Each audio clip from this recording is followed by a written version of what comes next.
what's up guys? It's me again, Yanni Vlog. So guys, for today's video, may trabaho na naman tayo. So, panigibagong araw. Yun, araw. Panigibagong video na naman tayo. So, sa video na to, babalik tayo ng rubber packing ng booby hatch. Kasi yung booby hatch is diniras yun, so tinanggal yung rubber, diniras, piniturahan. So ngayon tapos na, ready na siya for installing. So i-install natin yung rubber packing. Tara, samahan nyo ako. So guys, what's up? Iwan ko lang kung nakikita. Medyo madilim dito sa cross deck.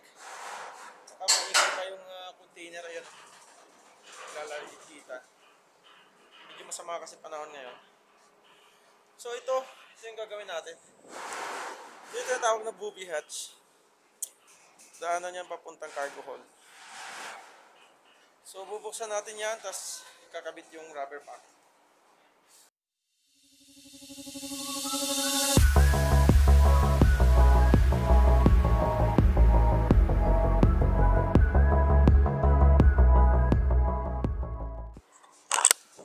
So guys, kung nakikita nyo, ito yung lalagyan ng rubber packing. Pinakagilid yan, paikot yan. So, okay na yan, malinis na yan, nadiras na yan. So, simulan na natin. So, ang gamit natin is, gagamit tayo ng rugby. Ito yung pandikit natin. Rugby or adhesive yung pampadik natin. So, siyempre merong brush natin dito. Gana. So, umpisa na natin. Siya nga pala guys, kumuha ko ng harness kasi medyo delikado yung gagawa natin. Magalaw din yung barko. Saka nag-jacket na din ako, malamig.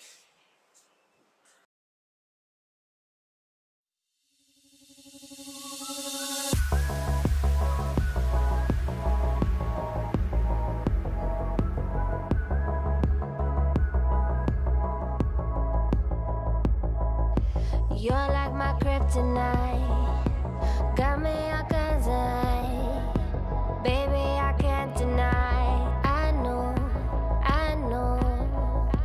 Lay in this bed at night, can't get you off my mind. You say the words and I'll go. Let's just keep it simple. Anywhere the wind blows, I'll be high as windows for your love.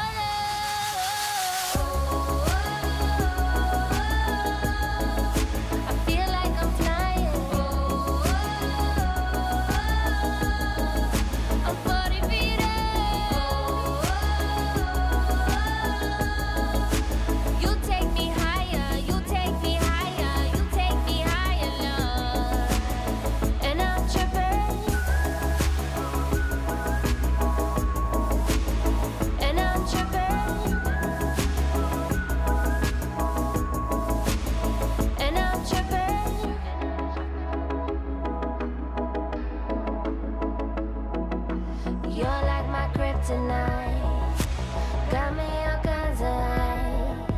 Baby, I can't deny. I know. Lay in this bed at night, can't get you off my mind. You say the words and I'll go. Let's just keep it simple. Anywhere the wind blows, I'll be high as windows for your love.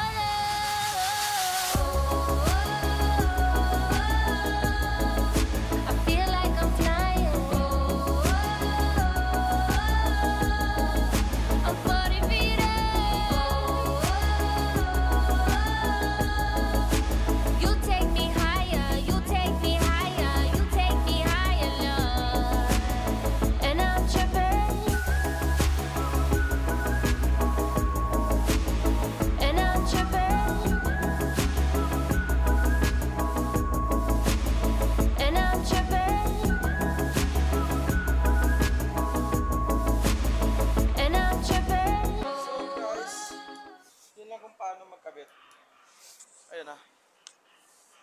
natin yan.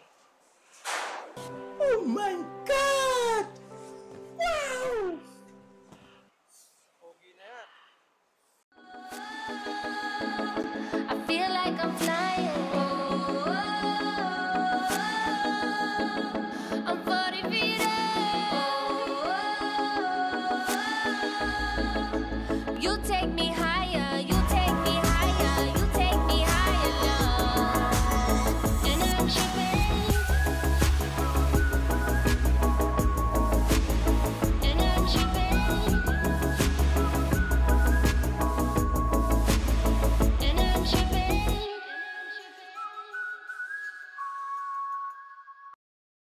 So guys, yun lang kung paano magkabit. So, sana may idea kayo na po kung paano magkabit. Saka dapat safety tayo lagi. Gamit tayo ng mga harness para hindi tayo mahulog ng tuluyan. So guys, pagkatapos ko dun sa maliit na bobby hats, sinunod ko na itong skylight. Oo, nasa taas ito ng engine room. So, ang gamit nitong skylight ay dito dinadaan yung mga mabibigat at malalaking gamit. Kagaya ng mga motor, yung mahahabang bakal, na hindi mo na kayang ipdaan sa, sa pintuan.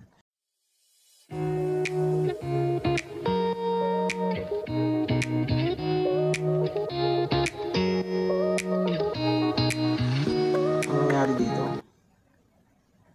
boom, yun, nahulog yung camera ko. So, nagkaroon ng major injury yung camera ko dito. Kaya, kailangan ko na magpalit. So, yan, chinecheck ko na kung may sira. At, hinanapan ko na lang ng magandang pwesto nang makapag-tuloy sa pag-record ng video.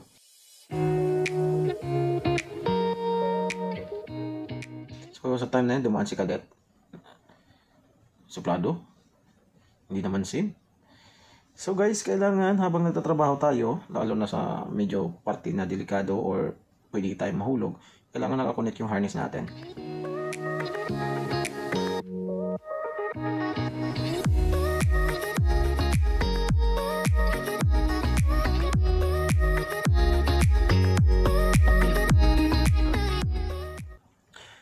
So, sa time na to, maglalagay ako ng rugby. So, nilalagyan namin ng rugby yan para pandikit yan. Ibig sabihin, para dumikit yung rubber sa pinaglalagyan. Saka kailangan malagyan lahat ng rugby kasi yung rugby yung maghahawak sa rubber para hindi siya mahulog o di makalas. Kailangan naka-steady siya dyan. So, after na malagyan ng rugby, isusunod ko na yung rubber or yung gasket.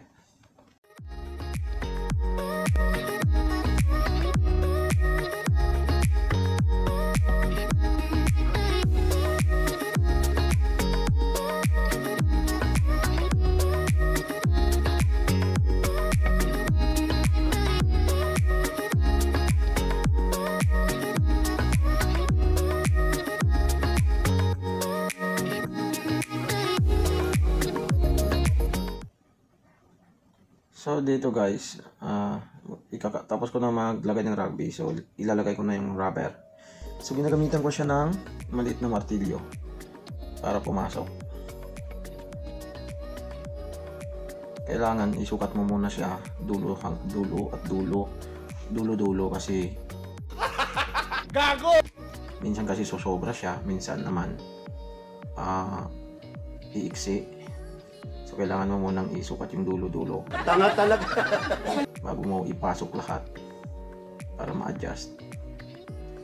Ano, parang kala mo talagang magaling makawak ng martilyo. yan. Mas magaling ang kamay ko dyan. Boom, boom. Oh, di ba? Yan na. Tapos na. Well, pinafinalize na lang yan. Yung mga nakaumbok.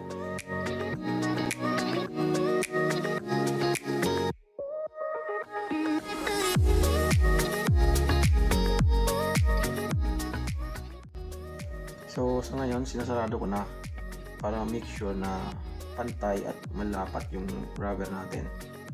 Saka dumikit na din. Kaya nilagyan ko na siya ng butterfly para pantay yung pagkadikit.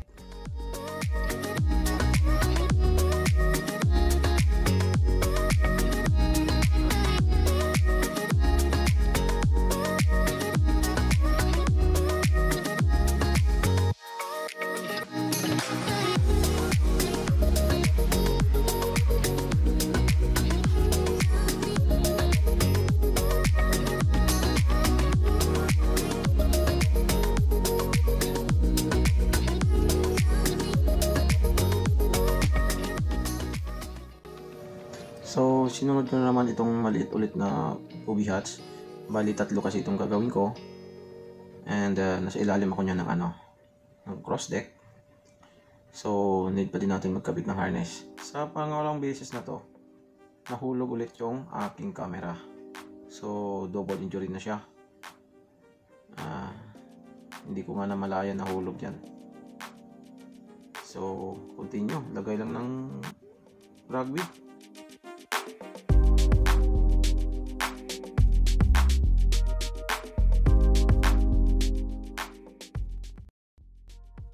Boom, ayun na, bagsak.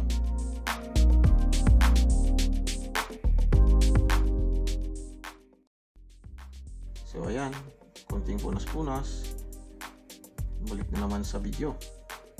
Tuloy lang, gumagana pa naman eh. At yan na nga, nanapan ko na ng pwesto. So work to work na. Lagay ng rugby. Oops, kalimutan yung harness . So, yan, lagay-lagay lang. Parang paubos na ata yung rugby ko dyan .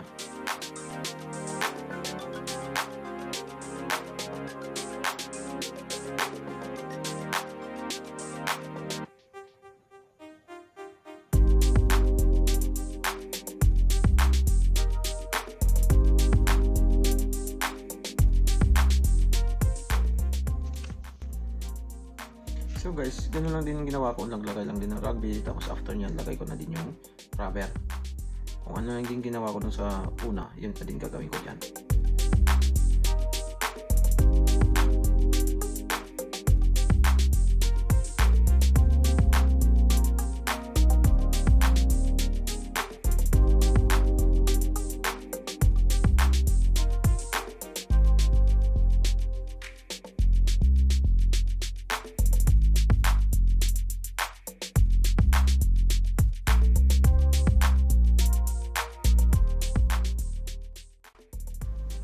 So guys, sa ngayon, nilalagay ko na naman yung rubber. So, yan. Kung anong ginawa ko to sa una, susukat-sukatin na natin. Tapos, saka natin ipwesto.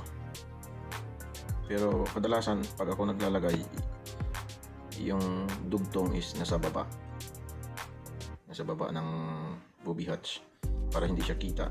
So, after ko mapwesto, yan. Puk-puk-puk-puk. Para pumasok.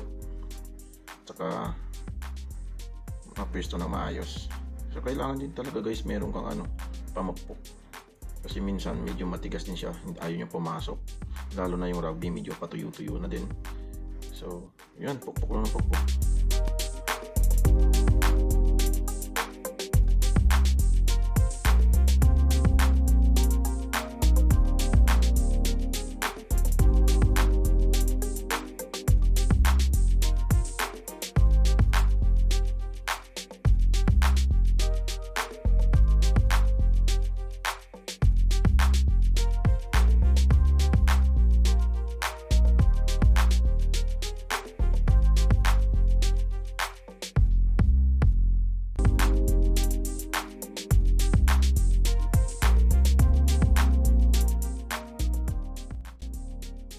So guys, tapos na ako maglagay dito.